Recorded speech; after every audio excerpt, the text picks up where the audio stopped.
ஆகவே இப்போது தேசிய மக்கள் சக்தி ஆட்சி அமைத்திருக்கக்கூடிய சூழ்நிலையிலே அவர்கள் ஆட்சி அமைத்திருக்கக்கூடிய காலகட்டம் என்பது எங்களுடைய நாட்டை பொறுத்தவரையிலே மிக முக்கியமானது. நாடு பல்வேறு விதத்திலும் பின்னடைவான ஒரு நிலைமையை சந்திருக்கக்கூடிய ஒரு சூழ்நிலைதான் இந்த புதிய அரசாங்கம் அமைய பெற்றிருக்கிறது. பொருளாதார ரீதியாக இருக்கட்டும், அரசியல் கட்டமைப்பாக இருக்கட்டும், எல்லா விதத்திலும் நாடு பின்னடைவான ஒரு நிலைமையிலே இருந்த பொழுதுதான் புதிய ஒரு அரசாங்கம் அமைய பெற்றிருக்கிறது. ஆகவே இந்த இடத்திலே மக்கள் மாற்றங்களை எதிர்பார்த்து இவர்களுக்கு வாக்களித்திருக்கிறார்கள் என்பதையும் நாங்கள் விளங்கிக் கொள்ள வேண்டும்.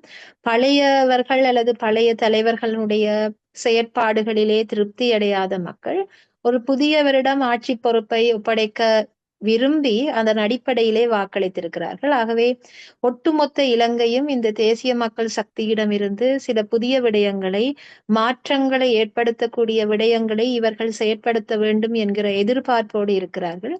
ஆகவே இந்த மக்கள் எதிர்பார்ப்பை அல்லது மக்கள் ஆணையை நிறைவேற்றக்கூடிய வகையிலே இந்த புதிய அரசாங்கத்திடம் எத்தகைய கொள்கைகள் இருக்கின்றன அல்லது எத்தகைய விடயங்களை அவர்கள் செயற்படுத்த எண்ணியிருக்கிறார்கள் என்பதை நாங்கள் இந்த காலகட்டத்திலே அலசி ஆராய்வது பொருத்தமானதாக இருக்கும். அந்த வகையிலேதான் 10வது பாராளுமன்றத்தினுடைய முதல் அமர்விலே எங்களுடைய ஜனாதிபதி அனுரகுமார திசாநாயக்க அவர்கள் ஆற்றியிருக்கக்கூடிய சம்பிரதாயபூர்வமான உரை எங்களுடைய கவனத்தை பெறுகிறது. எங்களுக்கு தெரிந்த வகையிலே இந்த அரசாங்கமானது பல்வேறு விடயங்களிலே பல்வேறு நிலைப்பாடுகள் சார்ந்து புதிய முறையிலே சிந்தித்து செயற்பட வேண்டிய தேவையில் இருக்கிறது. உதாரணமாக சட்ட ஆட்சியை எங்களுடைய நாட்டிலே பலப்படுத்துதல் தொடர்பாக, பொறுப்புக்கூறல் விவகாரங்களை பலப்படுத்துதல் தொடர்பாக, எங்களுடைய அரசியல் கட்சிகளினுடைய செயற்பாடுகள் அவர்களினுடைய ஜனநாயகத்தன்மையை ஸ்திரப்படுத்துதல் தொடர்பாக, அதிமுக்கியமாக எங்களுடைய நாட்டினுடைய பொருளாதார நிலைமையை ஸ்திரப்படுத்துகிற விடயத்திலும் இந்த அரசாங்கம் கூடுதல் கவனம் செலுத்த வேண்டிய தேவை இருக்கிறது. அவ்வாறேதான் சமூக அபிவிருத்தி சார்ந்த விஷயங்களிலும் இந்த அரசாங்கம் செயற்பட வேண்டிய தேவை இருக்கிறது. முதற்கட்டமாக நாங்கள் இந்த நாட்டினுடைய நல்லாட்சி, ஜனநாயக கட்டமைப்பு தொடர்பான விடயங்களிலே இந்த புதிய அரசாங்கம் எத்தகைய மாற்றங்களை எதிர்பார்த்து அல்லது எத்தகைய மாற்றங்களை செயற்படுத்த நினைத்திருக்கிறது என்பதை பார்க்கிற பொழுது சட்ட ஆட்சிக்கு அதிகூடிய முக்கியத்துவத்தை வழங்க இருப்பதாக எங்களுடைய ஜனாதிபதி அவர்கள் தெரிவித்திருக்கிறார்கள். சட்டத்தினால் அனைவரும் கட்டுப்படுத்தப்படக்கூடிய ஒரு நிலைமையை தங்களுடைய ஆட்சி கால பகுதியிலே தாங்கள் ஏற்படுத்துவோம் என்பதான ஒரு உத்தரவாதத்தையும் தந்திருக்கிறார்கள். உண்மையிலே ஜனநாயகத்திற்கு சட்ட ஆட்சி என்பது மிக அடிப்படையானது. யாரும் சட்டத்தினுடைய அடிப்படைகளில் இருந்து விலகி போகாமல் அல்லது சட்டம் அவர்கள் தவறான ஒரு விடயத்தை செய்கிற பொழுது அவர்கள் சட்டத்தினால் கட்டுப்படுத்தப்படுகிற ஒரு நிலைமையை எந்த விதமான பாரபட்சமும் இல்லாமல் இலங்கையிலே இருக்கக்கூடிய அனைவரும், அவர்கள் ஜனாதிபதியாக இருந்தால் என்ன, சாதாரண ஒரு பிரஜையாக இருந்தால் என்ன, அனைவரும் எந்த விதமான வேறுபாடுமின்றி சட்டத்தினால் கட்டுப்படுத்தப்படக்கூடிய ஒரு நிலைமையை உருவாக்குவதற்கு தாங்கள் எத்தனிப்பதாக இந்த அரசாங்கம் தெரிவித்திருக்கிறது.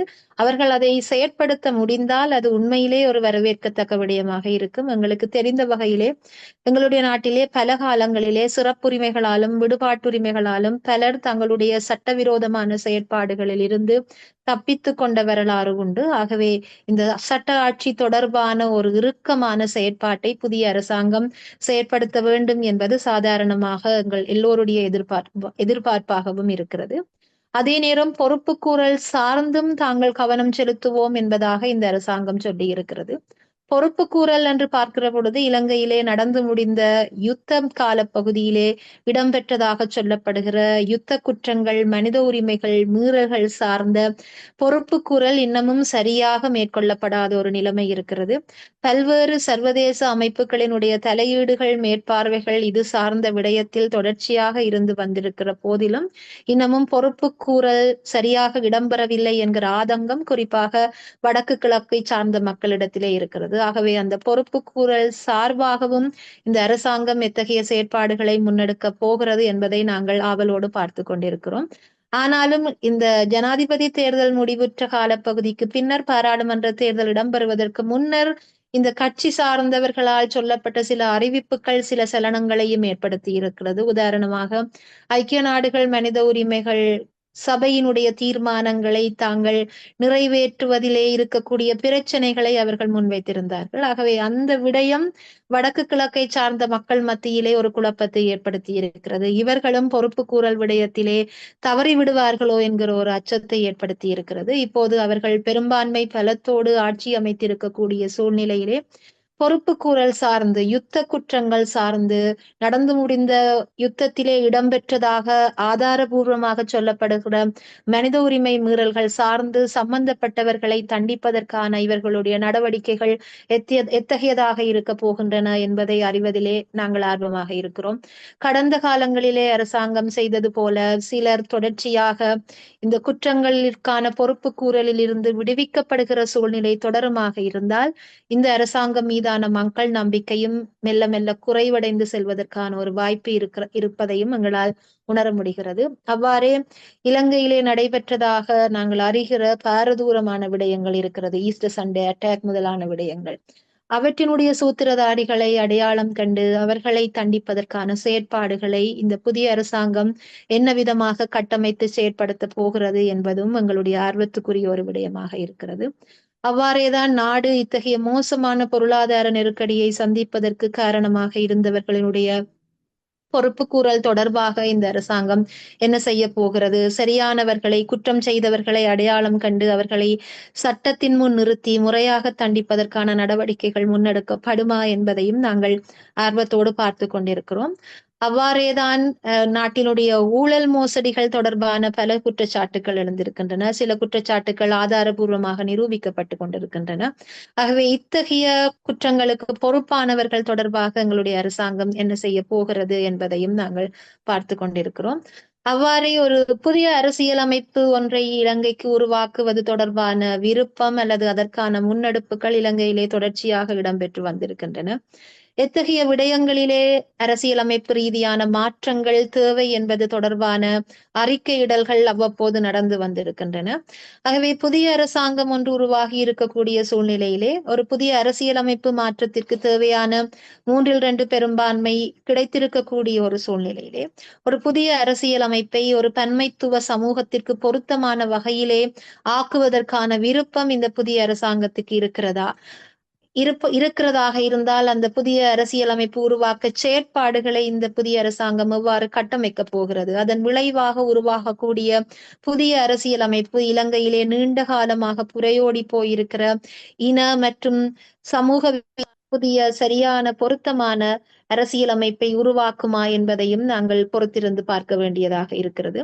உண்மையிலே அரசியல் அமைப்பு ஒன்றை மாற்றுவதற்கான முயற்சிகள் தொடர்ச்சியாக எங்களுடைய நாட்டிலே நடந்து வந்திருக்கின்ற பொழுதிலும் ஒரு முறையான பொருத்தமான அரசியல் அமைப்பை எங்களால் ஏற்படுத்தி கொள்ள முடியாது துப்பாக்கிய நிலைமை தொடர்ச்சியாக இருந்து வந்திருக்கிறது. இதற்கு பின்னணியில இருக்கக்கூடிய காரணங்களை பார்க்கிற பொழுது ஆட்சியிலே இருப்பவர்களுக்கு ஒரு பன்மைத்துவ சமூகத்திற்கு பொருத்தமான அரசியல் அமைப்பை உருவாக்கி கொள்வதற்கான விருப்பம் இல்லாமல் இருந்தமை முதலாவது காரணம். பெரும்பான்மை சிங்கள மக்களுக்கு புதிய அரசியல் அமைப்பு ஒன்றை சிறுபான்மை இனத்தவர்களையும் உள்ளடக்கிய விதமாக அவர்களுடைய நீண்டகால அரசியல் அபிலாஷைகளுக்கு மதிப்பளிக்கிற விதமாக ஒரு புதிய அரசியல் அமைப்பை உருவாக்க வேண்டிய தேவை சரியாக உணர்த்தப்படாத ஒரு நிலைமையும் இருக்கிறது. ஆகவே இந்த பிரச்சனைகளை புதிய அரசாங்கம் சரியான விதத்திலே கையாண்டு முஸ்லிம்கள் பரங்கியர்கள் என்பதாக இலங்கையிலே இருக்கக்கூடிய அத்தனை தரப்பினருடைய அபிலாஷைகளையும் நியாயமான அளவுக்கு ஏற்றுக்கொள்ளக்கூடிய தன்மையிலான ஒரு புதிய அரசியல் அமைப்பை இந்த அரசாங்கத்தால் உருவாக்க முடியுமா என்கிற ஒரு கேள்வி இருக்கிறது. அவ்வாறான ஒரு புதிய அரசியல் அமைப்பை நிச்சயமாக இந்த காலப்பகுதியிலே நாங்கள் உருவாக்க வேண்டிய விளங்கிக் கொள்ள வேண்டும். ஆகவே இந்த அரசாங்கத்தினுடைய அரசியலமைப்பு செயற்பாடுகளையும் நாங்கள் உன்னிப்பாக அவதானிக்க வேண்டிய ஒரு சூழ்நிலை உருவாகி இருக்கிறது. ஆகவே இந்த அரசியல் ஜனநாயகம் நல்லாட்சி கட்டமைப்பு சார்ந்து புதிய அரசாங்கத்திடம் பாரிய பொறுப்பு ஒப்படைக்கப்பட்டிருப்பதாக நான் நினைக்கிறேன். எங்களுடைய அரசியல் கட்சிகள் சார்ந்தும் மல்டி பார்ட்டி சிஸ்டத்தை அல்லது பல கட்சிகளினுடைய முறைமையை வலுப்படுத்துகிற கட்சிகளினுடைய நடத்தைகளை அரசியல் யாப்புக்களை புதிய அரசாங்கத்திடம் இருப்பதாக நாங்கள் நினைக்கிறோம். இது ஒரு புறம் இருக்க, பொருளாதார அபிவிருத்தி சார்ந்தும் சில முன்மாதிரியான செயற்திட்டங்களை வகுத்து செயற்படுத்த வேண்டிய தேவை எங்களுடைய புதிய அரசாங்கத்துக்கு இருக்கிறது. சர்வதேச நாணய நிதியத்துடன் நாங்கள் செய்து கொண்ட ஒப்பந்தத்திற்கு அமைவாக அவர்களிடமிருந்து நிதி அனுசரணைகளை பெற்று நாட்டினுடைய பொருளாதாரத்தை மீள கட்டமைக்க வேண்டிய ஒரு பாரிய பொறுப்பு இந்த புதிய அரசாங்கத்திடம் இருக்கிறது. இந்த சர்வதேச நிதி அனுசரணைகளை பெறுகிற அதே நேரம் உள்நாட்டிலே எங்களை பொருளாதார ரீதியாக பலப்படுத்துகிற செயற்பாடுகளையும் நாங்கள் முன்னெடுக்க வேண்டிய தேவை இருக்கிறது. எங்களுடைய சந்தை பொருளாதாரத்தை மீள கட்டமைக்க வேண்டிய தேவை இருக்கிறது.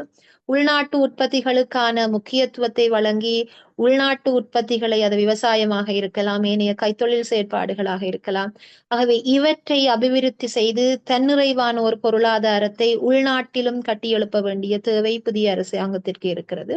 அவ்வாறேதான் தகவல் தொழில்நுட்ப விஞ்ஞான துறைகளிலும் நாங்கள் எங்களை சரியான பாதையிலே இட்டு கொண்டு சென்று அங்கேயும் நாங்கள் அபிவிருத்திகளை அடைய வேண்டிய தேவை இருக்கிறது. அவ்வாறேதான் சமூக விடயங்கள் சார்ந்தும் இப்போது இருக்கக்கூடிய அநீதி பாரபட்சங்களை புதிய அரசாங்க காலத்திலே நாங்கள் களைய வேண்டிய தேவை இருக்கிறது.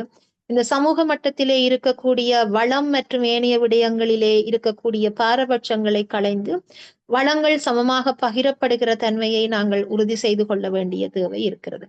ஆகவே ஒட்டுமொத்தத்திலே பார்க்கிற பொழுது ஒரு பின்னடைவான தன்மையிலே இருக்கக்கூடிய நாட்டை அபிவிருத்தி செய்யக்கூடிய, அல்லது எல்லா விதத்திலும் அபிவிருத்தி என்கிற பொழுது அது பொருளாதார ரீதியாக மாத்திரமல்ல, சமூக ரீதியாக, ஒரு இன ரீதியாக துவேஷம் இல்லாத, இன மத மொழி அடிப்படையிலே மக்களை தொடர்ந்தும் பிளவுபடுத்தாத, இலங்கை மக்களாக அனைவரையும் ஒன்றிணைக்க கூடியதான ஒரு தன்மையிலே ஒரு ஆட்சி போக்கை கட்டமைக்க வேண்டிய தேவை நிச்சயமாக எழுந்திருக்கிறது.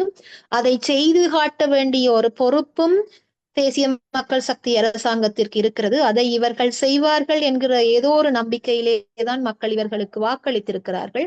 பாரிய மக்கள் ஆணையை மக்கள் இவர்களுக்கு வழங்கி இருக்கிறார்கள். ஆகவே இவர்கள் இந்த மக்கள் ஆணையை கருத்தில் எடுத்துக்கொண்டு இந்த அனைத்து விடயங்களிலும் இலங்கையை சரிப்படுத்துவதற்கான அல்லது சரியான பாதையிலே இட்டு செல்வதற்கான செயற்பாடுகளை முன்னெடுக்க வேண்டும் என்பது எங்களுடைய எதிர்பார்ப்பு. சாதாரணமாக எங்கள் மக்களினுடைய எதிர்பார்ப்பு அது. ஆகவே இவர்கள் இப்போது சில நல்ல மாற்றங்களுக்கான சமிக்ஞைகளை காட்டியிருக்கிறார்கள். ஆகவே இந்த சமிக்ஞைகள் தொடர்ந்து நடைபெற்று சில மாற்றங்களை அரசியலமைப்பு ரீதியாகவும், அரசியல் ஜனநாயக கட்டமைப்பிலும், பொருளாதார ரீதியிலும், அபிவிருத்தியிலும், சமூக விஷயங்களிலும் ஏற்படுத்துகிற பொழுது நாடு சற்று முன்னடைவான நிலையை எதிர்பார்க்கும் அல்லது எதிர்கொள்ளும் என்பது எங்களுடைய நம்பிக்கை. இவர்களால் இதனை எவ்வளவு தூரம் சாத்தியமாக்க முடியும் என்பதை நாங்கள் சற்று பொறுத்திருந்துதான் பார்க்க வேண்டிய தேவை இருக்கிறது.